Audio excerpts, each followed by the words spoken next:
28 Australians are diagnosed with uncorrectable vision loss every day, leading to an increased risk of falls, isolation and depression.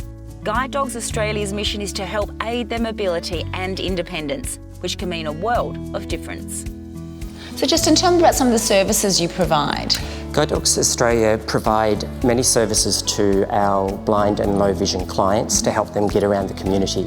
We provide children's orientation and mobility, adult orientation and mobility. We have an acquired brain injury department. We also have our guide dog services, and we also have occupational therapy and orthoptists. Okay, so quite a few there. A number of, definitely. And how do people apply or, I guess, qualify for a guide dog in particular? People usually contact guide dogs if they are finding that they are having a vision loss, and we have to look at what need they require. So if they are requiring a guide dog and or a cane, and so we look at their individual status, where they work, what they require, and then we go from there. And what's the training that these guys have to go through? Our guide dogs have to go through very intensive training program. They leave our nursery at roughly around about 8 weeks of age.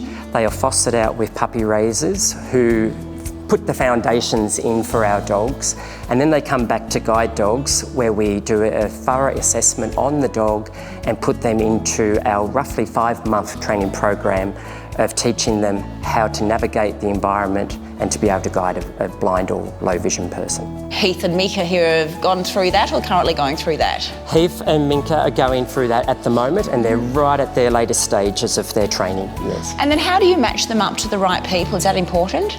The match is very important. A lot of people think that we just have a dog and a person, but we have to take into account the personality of our clients or the person who's blind or has a low vision.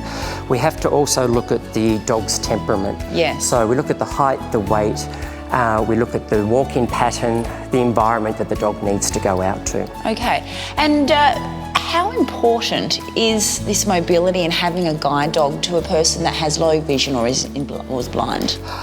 Wow, it is extremely important because one of the things that we've found is as people start to lose their vision, their world comes in. Yeah. So people stop going out, and so they remain at home, they become isolated. Yes. So by being able to have the confidence of working with a guide dog, what happens is that the person is reborn and they move and navigate the environment like anybody else. Yeah, and also that human-animal bond must be very important too. The bond is so strong, I've never seen a bond like it.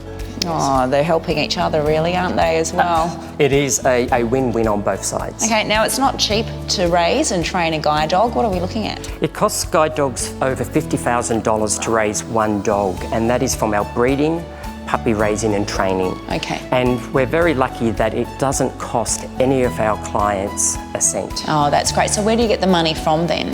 Our money, we're lucky enough to be partnered with Petstock, and Petstock have already enabled us to have 3 guide dogs out working. Oh, good. So it's been a wonderful relationship. And people can also donate through our website, or they can contact Guide Dogs through the 1-800 number. Okay, lovely. And of course, if you want to help, you can visit the Petstock Assist website to find out how you can help raise a guide dog. Thank you very much. Not a problem, thank you. Thanks, guys. You've been very good.